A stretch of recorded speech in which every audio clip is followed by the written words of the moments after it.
નમસ્કાર દર્શક મિત્રો, education by Kakadiya sir YouTube ચેનલમાં આપનું હાર્દિક સ્વાગત છે. તો દર્શક મિત્રો, આજે આપણે લઈને આવ્યા છીએ કે ગોડાઉન વાયરિંગ. આપણે જાણીએ છીએ કે ઇન્ડસ્ટ્રીની અંદર ગોડાઉન વાયરિંગ જે છે તે ખૂબ જ ઉપયોગી થતું હોય છે કે મોટા મોટા ગોડાઉન હોય તો તેની અંદર આ વાયરિંગનો જે છે તે આપણે ઉપયોગ કરતા હોઈએ છીએ. તો દર્શક મિત્રો, ચાલો આપણે આજે લેક્ચરમાં જોઈએ કે ગોડાઉન વાયરિંગ પ્રેક્ટિકલ દ્વારા સમજીએ તેનું વાયરિંગ કઈ રીતનું હોય છે. તો ચાલો આપણે જોઈએ કે સૌપ્રથમ ગોડાઉન વાયરિંગ કરવા માટે મેં શું કર્યું છે તો કે સૌપ્રથમ આ મારો ફેઝ વાયર છે, આ મારો જે છે તે કયો વાયર છે, ન્યુટ્રલ વાયર છે. તો કે ફેઝ વાયર અને ન્યુટ્રલ વાયરની અંદર આપણે આ વોલ્ટમીટર ની અંદર જોઈ શકીએ છીએ. અહીંયા આપણે શું કર્યું છે, ન્યુટ્રલ વાયર આપ્યો છે, અહીંયા આપણે ફેઝ વાયર આપ્યો છે. ત્યાર પછી આપણે શું કરીએ છીએ કે આપણો જે આ ન્યુટ્રલ વાયર જે છે તેને આપણે લેમ્પની અંદર પેરેલલી કનેક્શન કરી અને બધી જગ્યાએ આપણે શું કર્યું છે, ન્યુટ્રલ વાયરને આ રીતે અહીંયા સુધી લિંક દ્વારા 1 by 1 પહોંચાડેલો છે કે આ રીતે અહીંયા સુધી ન્યુટ્રલ વાયરિંગનું કનેક્શન આ પ્રમાણે હોય છે. હવે ત્યાર પછી આપણે દર્શક મિત્રો જોઈએ કે ફેઝ વાયરનું કનેક્શનની જો હું વાત કરું તો ફેઝ વાયર આપણો જે છે તે વોલ્ટમીટરની અંદર આ જગ્યાએ આપેલો છે.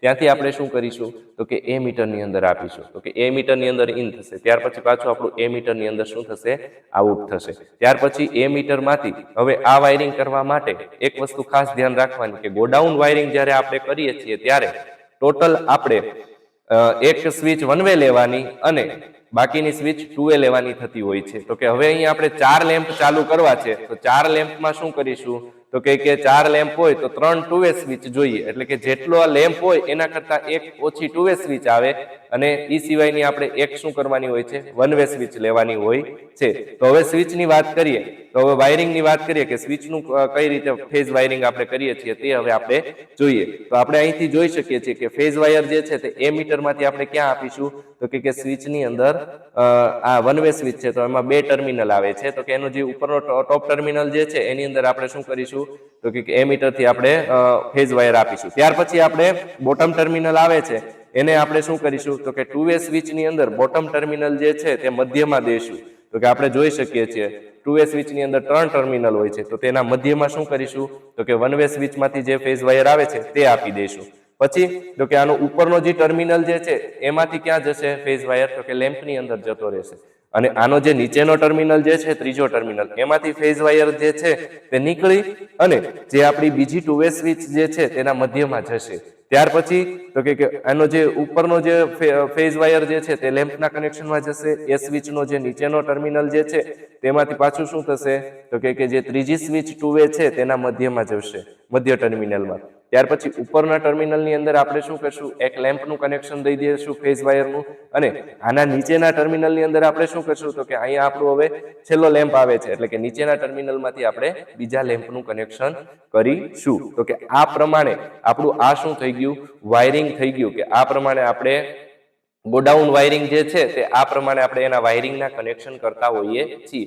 હવે દર્શક મિત્રો, આપણે હવે આ વાયરિંગને સપ્લાય આપી અને કેવી રીતે રન થાય છે તે પ્રેક્ટિકલી હવે આપણે જોઈએ.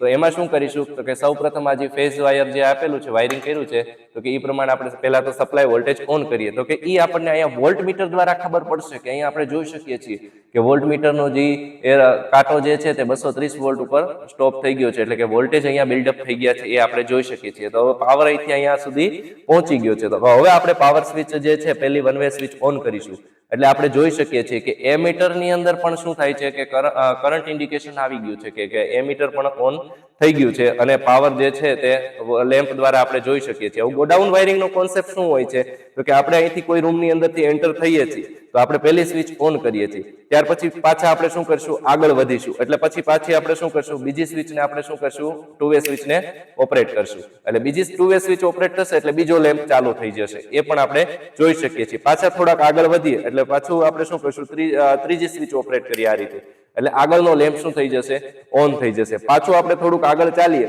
એટલે આપણે ચોથી સ્વિચ આપણી ઓપરેટ કરીએ છીએ અહીંયા તો શું થશે કે આપણો ચોથો લેમ્પ જે છે તે શું થઈ ગયું, આ રીતે ઓપરેટ થઈ ગયો. હવે આપણું ગોડાઉન જે છે સપોઝ કે અહીંયા શું થાય છે, પૂરું થઈ જાય છે આપણું ગોડાઉન. હવે પાછું આપણે શું કરવું છે, રૂમની બહાર નીકળવું છે એટલે પાછું રિટર્ન જવું છે. તો રિટર્ન જવું છે તો પણ આ વાયરિંગ જે છે તે શું કરવાનું કે 2 વે સ્વિચ છે પાછી રિટર્નની ઓન કરવાની એટલે પાછો આ આગળનો લેમ્પ ચાલુ થઈ ગયો આ પ્રમાણે. હવે પાછા થોડાક આગળ વધીએ એટલે પાછું રિટર્ન જવા માટે આપણે શું કરીશું તો કે પાછી આગળની જે સ્વિચ જે છે તેને ઓપરેટ કરીએ એટલે આગળનો લેમ્પ પાછો ચાલુ થઈ જશે. પાછો આપણે આગળ વધીએ એટલે પાછી આપણે આ બીજી સ્વિચ જે છે તેને ઓપરેટ કરીએ એટલે કે રૂમની એન્ટર જે આપણે ગોડાઉનની અંદર એન્ટર થયા હોય તે પહેલો પાછો લેમ્પ ચાલુ થઈ જશે.